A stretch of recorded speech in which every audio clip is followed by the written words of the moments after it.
Oh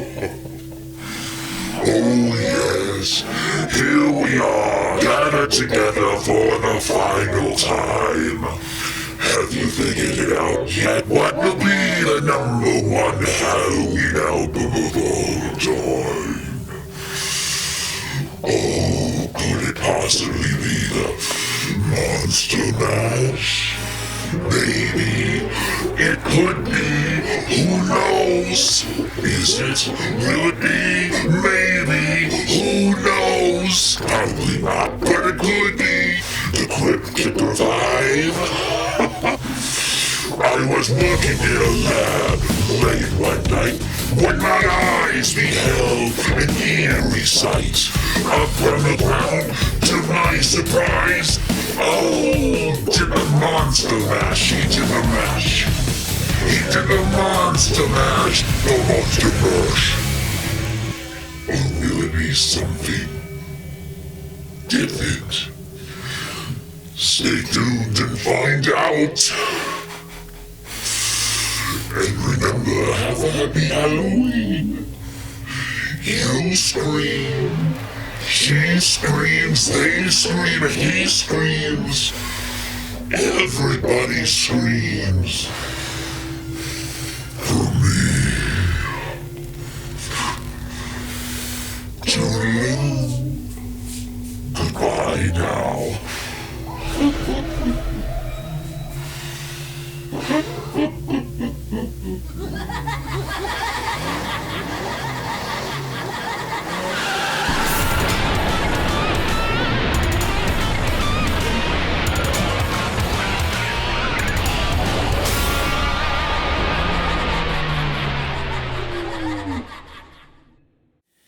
Hello everybody, and welcome back to the most important video we're ever going to record on this channel.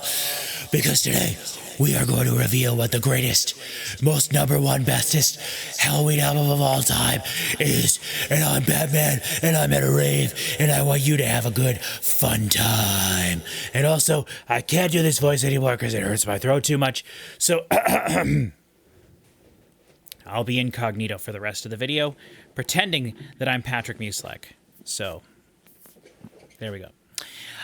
Over here I have Cody with me. Down there diagonally away from me is Chris Parker, and then below me here is Chris Schoenberg. We've been filming these videos for too long. It's too late at night, and I apologize to everybody, but thank you for staying here. So we are here to listen to what is, in my opinion, the best, and this is not a joke, I really do think this is the best Halloween album I've ever come across. And it's not real. It is definitely a Halloween album. But I feel like, I mean, I listen to it a couple times throughout the year, but generally I always listen to it around Halloween. So the album that we are here to, well, do you guys want to, let's do our Halloween recommendations first. Then we'll get to the, Okay. Then we'll get to the album. And so let me just see here. Let me think. Okay. I'll go first again. I've been going first. So for this, I'm going to recommend a movie. This is a movie that probably most people do not know. And so I'm going to recommend this. If you're the kind of person that loves sort of like cheesy, campy horror movies, but that maybe are not necessarily just 100% a waste of your time, you know, that you watch just because they're stupid, you know what I mean? But still a little camp, little fun, tongue-in-cheek-ish. This is one of the, I think it's called, what is the series called? Ghost House Underground films. That was back in the day, like when like the Masters of Horror series was really popular, where they would, different movie studios would hire different directors to make horror movies for them, and then they'd release it in like a big series. Anybody know what I'm talking about? No. Okay. No. Well, they did that. Oh. Several. I have several. I don't think I have any with me, but they have several. The Masters of Horror series was a very famous one, which they went all over the world. They had Japanese directors. They had all sorts of things doing it. They also had... When? Probably like 2010, 2011, Huh. 2012. No, wow. Yeah, so anyway, this is one of the Ghost House Underground movies. This movie is called Dance of the Dead. It's a zombie movie. It's one of my all-time favorite zombie movies, and it's about these kids who are going to prom, and it's the zombie apocalypse happening during prom. And it's the perfect mixture of absolutely ridiculous high school stereotypes, small town stereotypes, just like cliched characters.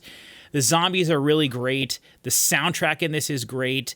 It is a nice combination of like high school movie, just generic high school movie, like Breakfast Club, I guess, or something along those lines. One of my other favorite movies of all time, Detention, something kind of along those lines, mixed with zombie movie, like Shaun of the Dead, maybe a little bit. Definitely very tongue-in-cheek, funny. I highly recommend this movie. It's very fun. And it is just one of those sort of unknown movies that most people don't. Who directed it? Who was the master of horror? Well, this isn't Master of Horror. This is Ghost House Underground series. Oh, okay. And so it says, let's see. It says it's the most irrepressibly hilarious horror comedy since Shaun of the Dead. It was at South by Southwest Film Festival, Atlanta. Greg Bishop. Bishop. I'm not sure what else he directed. This says it makes Carrie look like Pretty in Pink. So that's actually kind of cool. It's like Carrie and Pretty in Pink and that kind of stuff. But it's also very much of the time, which this movie came out in 2008. And I was very happy when I found this is from Lionsgate as well. So it's going to be good quality. But Ghost House Underground is like the series of movies that this came out of. And it's one of my favorite zombie movies of all time. And I'm not a huge fan of all zombie movies. I haven't seen a ton of them, but I do enjoy zombie movies. And this is one of my favorites of all time. A lot of camp, a lot of really good zombie gore and stuff like that, but not too over the top and hilarious acting. And so, really good stuff in here. Dance of the Dead, if you can find it somewhere online or at your local, there aren't even local video stores anymore to go buy or rent stuff. So good luck. Just find it online. Probably you can watch the whole thing on YouTube, I would guess. Okay, who wants to go next?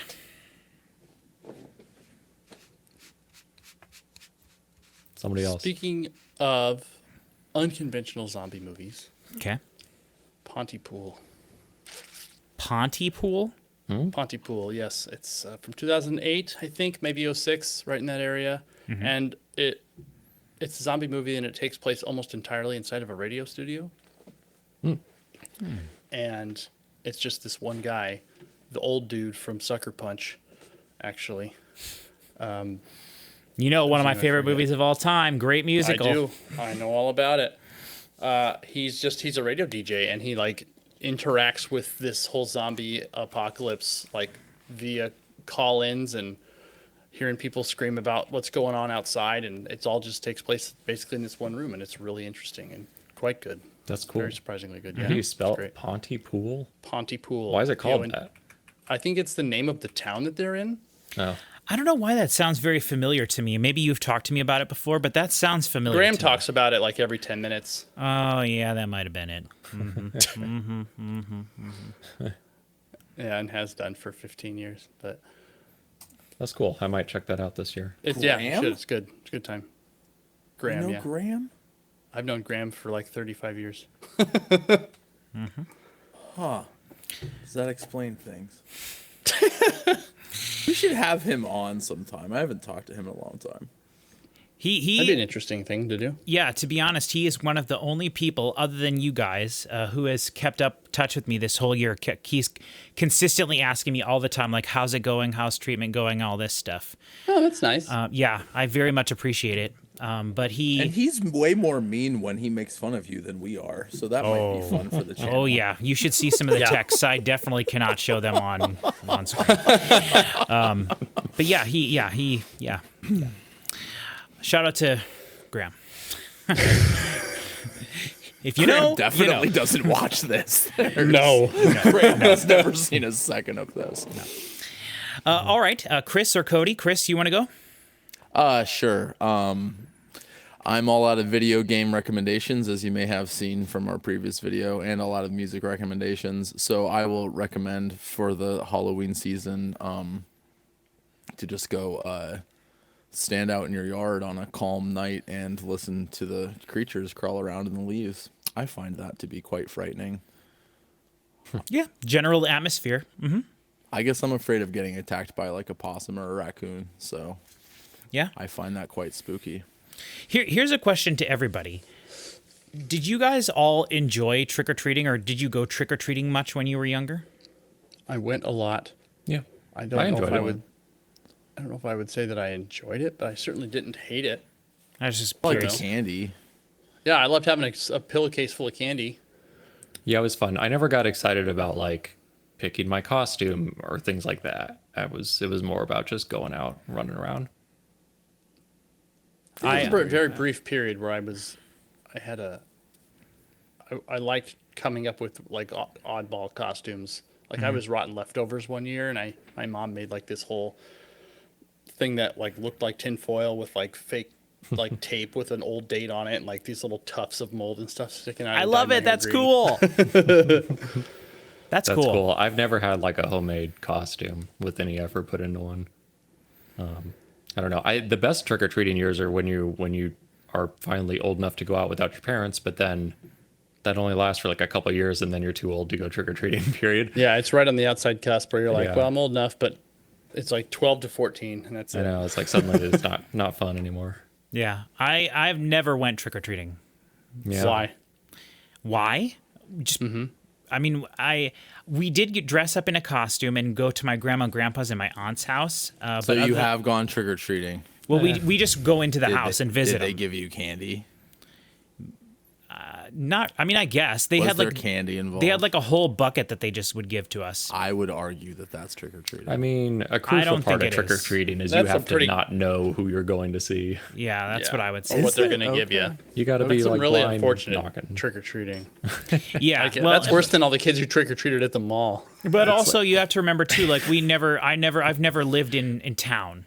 You know, Right. we always lived 5 miles out of town, so you couldn't walk from your house, obviously. So, you know, our folks would have had to drive us into town, and you know, even though I come from a town of 346 people, my folks wouldn't have probably trusted the people there. I got whatever. See, I would have thought your town. I mean, would be the perfect town to go. yeah, it would be trick-or-treating. perfect because you could just let your kids run around for a few hours and go to every town and Yeah, or every and I house think- in town. I think but that's then I what- guess there's just not enough kids, so maybe people aren't really giving out candy anyway. That's Could be. part of it too. I think my parents didn't like that kind of stuff. So, you know, and my mom's never been a big like Halloween fan really. She's very much into Christmas, so. But all right, cool. All right, so What everybody about me? Oh, sorry. Go ahead, Cody. Sorry, we usually start with you, so the fact that I know. I got this album this year. It is the Jeff Wayne's musical version of the War of the Worlds. Oh, cool. Yeah. Tilt it down a little. There's a big glare on it, Cody. Yeah. There you go. That's a little better. So, if if you're wondering, Jeff Wayne is the guy from that made musical version of War of the Worlds. That's pretty much the only thing he ever really got famous for. I'm surprised he put his name on it because he wasn't like. I think he was a producer. He produced with some artists, but he wasn't. It wasn't like that name really has a lot of cachet. And he never really did anything after this. It's got some really cool artwork in here.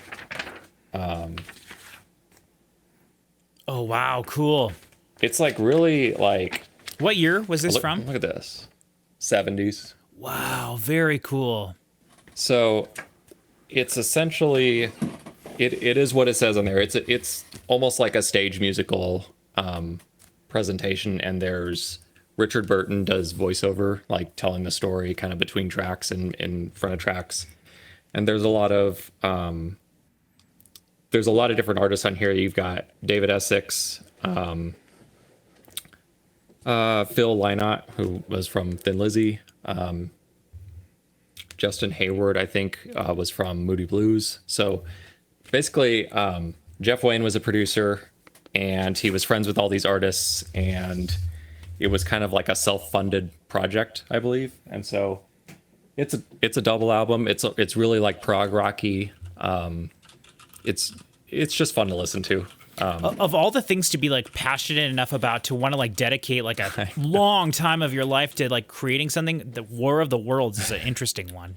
Right, and I think it was like a long time project for him. Like his I'm dream sure. was to make this. That's cool. I like stuff like that. That sounds like an Alan Parsons project type of thing or something, you know, like. Yeah, it's definitely it's definitely like moody bluesish and like 70s prog rock stuff. Okay. A lot of like I don't know, I guess you'd say like reprises where it comes back around to the same theme later on in different tracks and stuff like that. I don't know if they ever actually made a stage musical out of it. They could have, because it lends itself to that. But yeah, it's the artwork is really cool. I think the guy that did all like the Yes albums did the artwork for it. So it's just kind of a cool project. Not the most Halloweeny, but I always thought of War of the Worlds, the 50s movie, as like kind of as part of your like 50s monster movie canon. And this definitely evokes that movie a lot. Okay. So Yeah, I've never seen that version of it. I've only seen the more modern Tom. it's Cruise good. one. It holds up, I would say. That's awesome. So yeah. All right, cool. So is everyone ready to find out what the number one Halloween album of all time is? This is why I had to go get my stuff from upstairs so I could show you guys what it is. This is a band I've discovered and bought this album from a few years ago, and I truly do believe that no matter what your age is, no matter what the situation is, if you're at some sort of a Halloween gathering, this album can go on. It's very much Monster Mash. It's very much, one thing we haven't even brought up this entire time yet is that there is sort of like a Halloween genre of music that we haven't even discussed at all. That is this sort of like surf rock, like horror surf rock Halloween genre, right? Monsters theme. The Munsters, right? There's a lot of stuff like that. The Ventures, there's whole huge, lists of stuff that was really inspired by that. And so that is there's a lot of that on this, but there's also like Monster Mash, which we were going to do like a bit where I built up to the fact that it was the Monster Mash and then it's not the Monster Mash. So we're going to just skip all that. and I'm just going to say that the number one album, in my opinion, I humbly say this, but I'm also very right, in that this is the album Zombified, the real Zombified, not some dumb falling in reverse song. The Zombified by Southern Culture on the Skids. And Chris, God forbid any two things share a word. I know. One of them's got to be superior, and clearly in this case it's this. But so Chris Parker, you will be familiar with Southern Culture on the Skids because they are one of the Gothic Americana bands that we discovered back in the day, along with 16 Horsepower. Legendary Shack Shakers, which is a band I tried really hard to find songs from to include with this, but there's so many bands I could have done. I was going to do that Halloween Vincent Price song from Deep Purple in these series of videos, but I decided not to.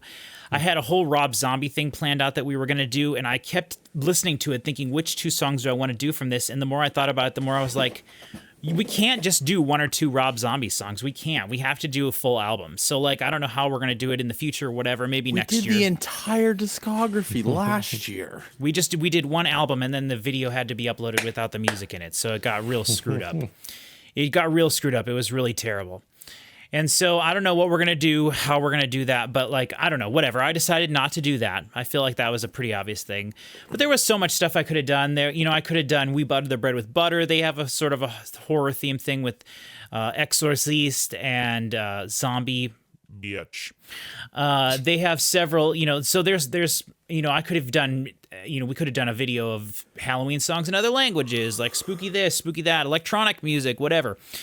But anyway, I decided to pick the stuff that I picked for these videos for us to have fun. I did not choose intentionally one of my favorite albums of all time, because if we ever do come up with our lists of top favorite albums of all time, I would include this one in there. But there's an album that's a Halloween album, or I consider kind of more of a Halloween album, that I have on the wall in the back of a lot of our videos here on the channel. So people who might know about that band can know that. It's a cool little Easter egg. But this is Southern Culture on the Skids, and they are a Gothic Americana band, but also like a rock, hillbilly rock. And the reason I really wanted to bring this down was because on the back here, there's a sticker from this store where I bought this from. I bought it online, so it got shipped to me, but wherever this came from. And I think this is one of the best descriptions of a band I've ever heard. So this says zombified. Country, surf, hot rod, blues, cowpunk, rockabilly, twangy Halloween monster songs. Wow. And that, I can't think of a better way to describe this. I really can't. And so the story of this album is that Southern Culture on the Skids was just, doing their rock and roll, bluesy rock and roll, True Blood sounding style music for a while. And over the few years, they decided to write some Halloween songs, and they recorded an EP. And it turns out that it was the greatest thing they ever recorded. And so people were like, please release a whole album of this. So they went back in the studio a year later and recorded a whole album. And that's what we got here. It's absolutely incredible. This is a 3-person band, but there's a lot of guest artists on this. It is definitely Halloween themed. Like I said, there's a lot of Monster Mash vibes on this. But the 2 songs we're going to listen to from this album to just show you how great this band is, we're going to listen to the title track, Zombified, which is track 1, and we're going to listen to track 4, She's My Witch. So you guys can... did I tell you to have those songs up already? Yep. Okay, sweet. All right, so let's just go ahead and listen to the real Zombified song. This is Zombified. Oh, the album, the year this came out is covered by a sticker. I want to say 2012, maybe? I wanted to say 2011. 2011. 2011. Yep, 2011. I have no reason for guessing that. So this is Southern Culture on the Skids. I have several of their other albums that are not Halloween themed, and they're pretty good as well, but they have a lot of songs that fade out. I don't think any songs fade out on this, actually. So, what are you talking Chris and I are about? in the same brainwave for a minute. Oh man, yeah. All right. Why? What? There's not. Just- I never said Just the anything wrong at all. matter-of-fact way that you said that was just quite funny to me. I am. Oh, the very fade out tired. thing? Yeah. It is matter of fact. No one Is should that ever what we fade were a song laughing out. about? I was laughing. No. I had a we were this close to starting a song. Oh, And then, oh, and then we weren't Right. anymore. I'm like Yeah, clicking yeah. on it, and then like, oh yeah, well, 20 minutes later we can do that. Yeah. Yeah. Okay. All right. We'll get to it. Okay. So everybody out there, get ready. This is Zombified from Southern Culture on the Skids. In 3, 2, 1.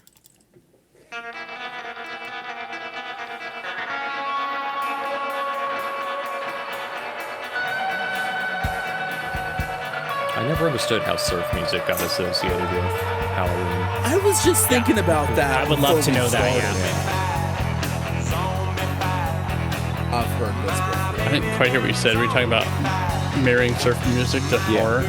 Yeah. How did that even happen? Yeah.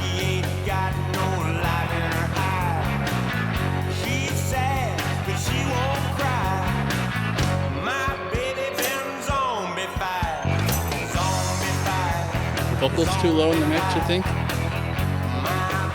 I don't think so. I like this little organ panned in the middle in the back. The guitar's panned wide. Sounds great.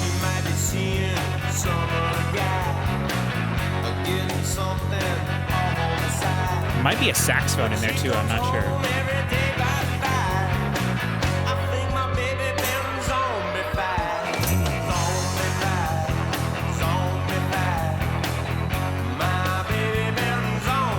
A lot of bass, Yeah. Yep. not Clean, like low frequency. But bass. direct in. Yep.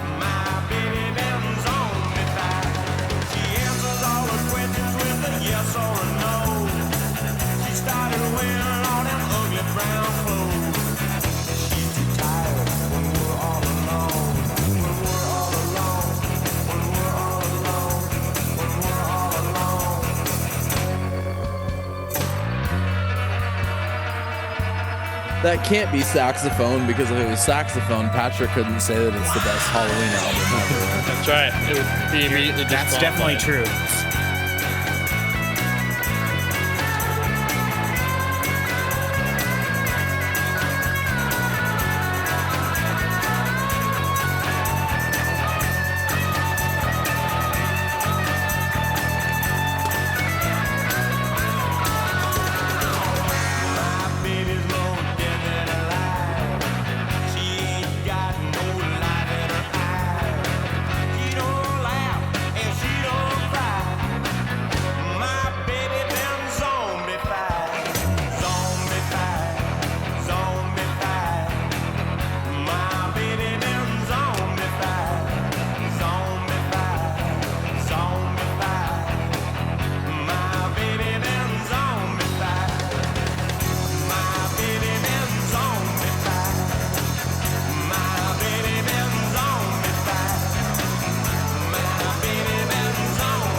So there you go. So Chris Schoenberg, you said you've heard that song before, you think?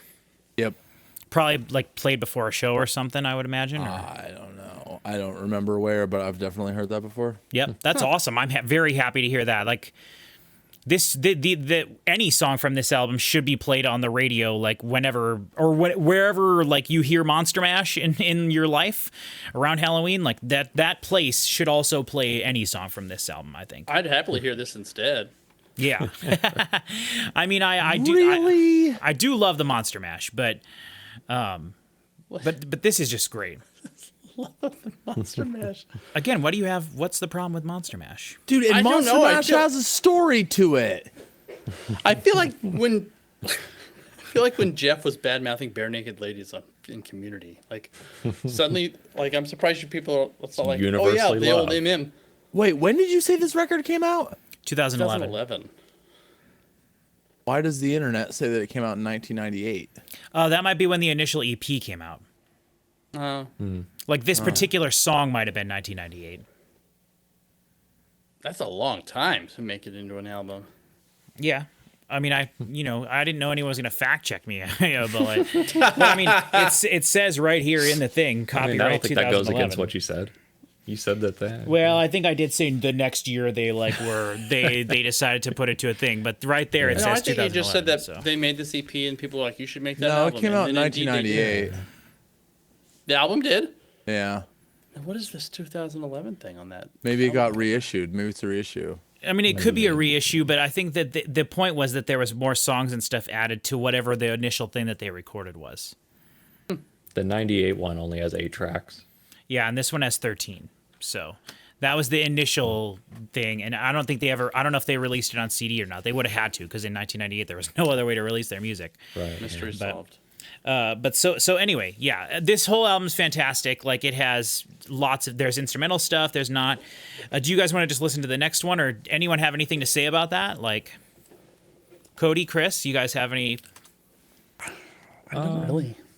I'm not sure what I don't know. I mean, I'll curious to say hear the next one. One of the things I like about that is is if you listen to it, actually, it doesn't have to be about anything Halloween-y, right? Like he's just talking about how his baby's been zombified, but when he explains what's happening, it could just be that she's becoming more mundane, or whatever. I mean, that was the thing with the lyrics, right? Yeah, Is the that- play on the words is that it could just be, she's, but it also could mean that she's turning into a zombie. So it's like, I like that sort of like double play there, I guess, a little bit, probably allowed him to play the song throughout the whole year. They play it probably at every show they do, I would imagine. So like you can play it anytime. It doesn't really matter. Unlike their next song, which is She's My Witch, which is definitely about someone being his witch. So This track was not on the 98 version. okay. Just so oh That's no, awesome. sorry. Wrong. It was. I missed it. All right, you're dumb. You're Hey, no longer allowed to look Fun stuff fact, this one was on the 98 version. up. Nice. Okay. I mean, I figured the first probably 8 songs on here were the original 8 songs, and the stuff they had at the end. yeah. This, I will say too, this album does have a lot of guest artists. So they have like guest guitar players, and they have like different things. They have like This different. is track 6 was written by John Fogerty. Yes. Sinister Purpose. Yeah. Okay, cool. Wild. Yeah. I think that might be one of the instrumental ones, but I'm not sure. All right, so She's My Witch. You guys all ready? Yeah. Yep. In 3, 2, 1.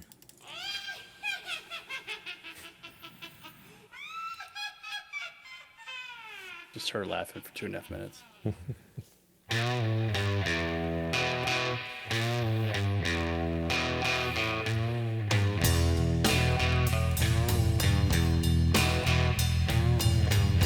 Got a hair as black as night.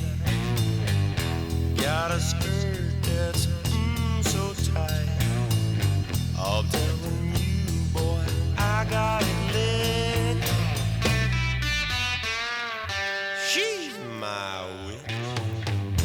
Love her though she's They're both good off and to the bad. right.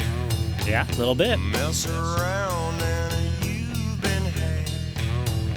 She's got the key to the man What? The vocals are to the right? Is that what you're saying? Yeah. Yeah, it's really weird. She's my witch. And the guitar's like 4 degrees to the left and then like right on top of my head. I would agree with. Oh yeah. She's a chick with a wicked twist. She's my witch.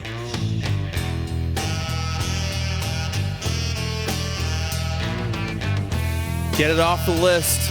Yep. Get it off the your list. blackboard. The line through it. fun thing about this is that saxophones sound like people dying, like they're on their last breath, you know? And the point of it is that it's always detuned, always, right? Like the saxophone's never been in tune ever. So when you include it in like a Halloween song, it makes sense because it's dissonant and it's creepy sounding. All of that is not true. Saxophone jump scare. She's my witch.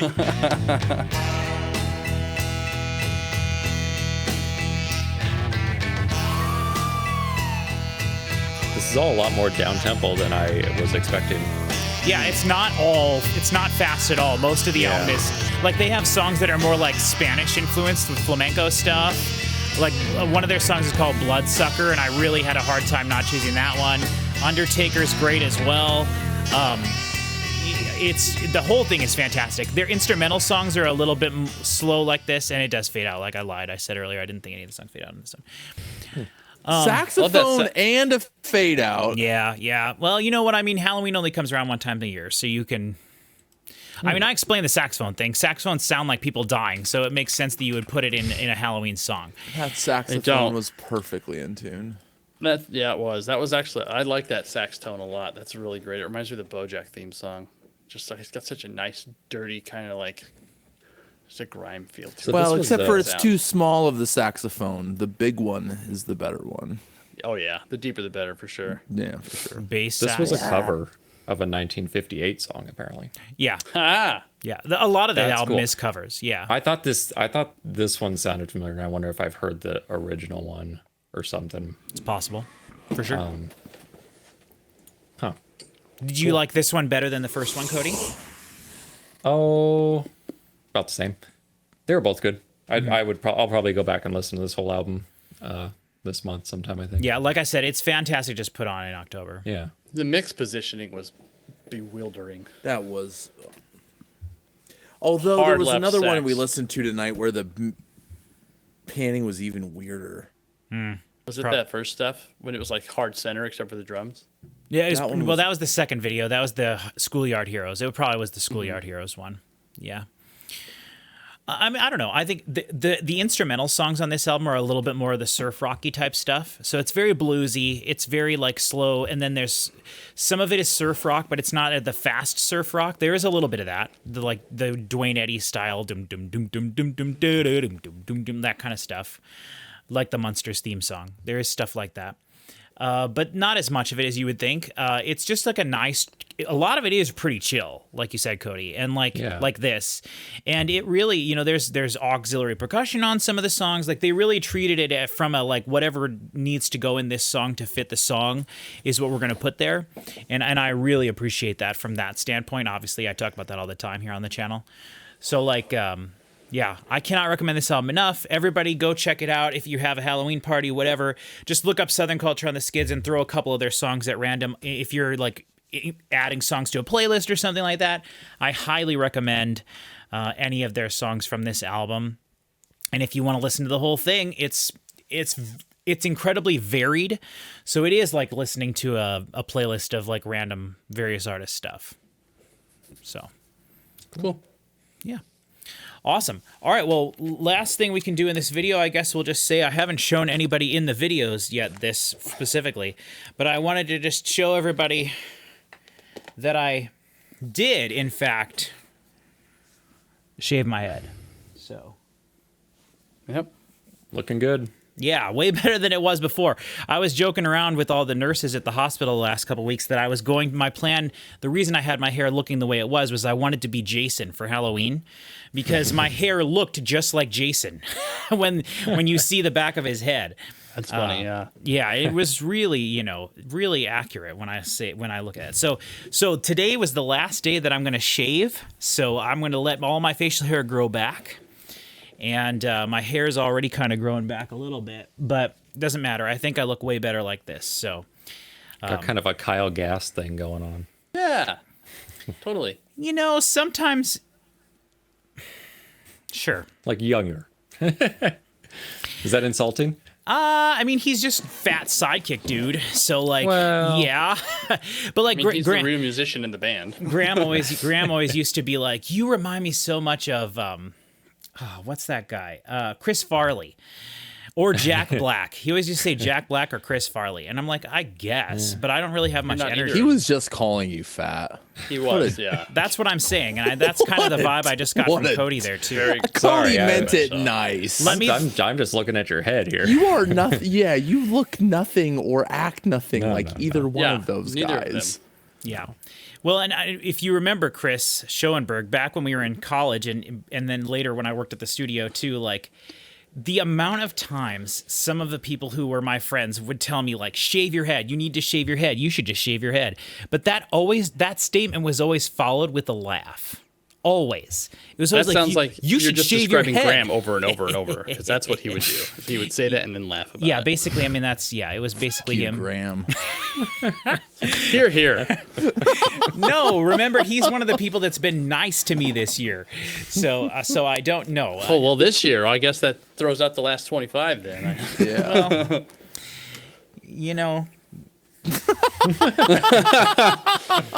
So anyway, thank you everyone for watching these videos. I hope everybody has an awesome Halloween. I love this time of year. I wish we could have done more for this, rather than just these 4 separate videos doing things, but it's so hard to get everybody together, and I'm happy that Cody was able to join us because we were initially just planning this with the 2 Chris's and I.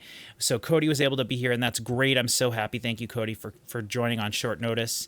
The only one who prepared for the video. I know. And I did specifically tell both of you 2 things. 4 videos, you have to have a recommendation for each video and wear a costume, which are 3 things, so shut up. But so yeah, I should end the video as Batman. Hold on.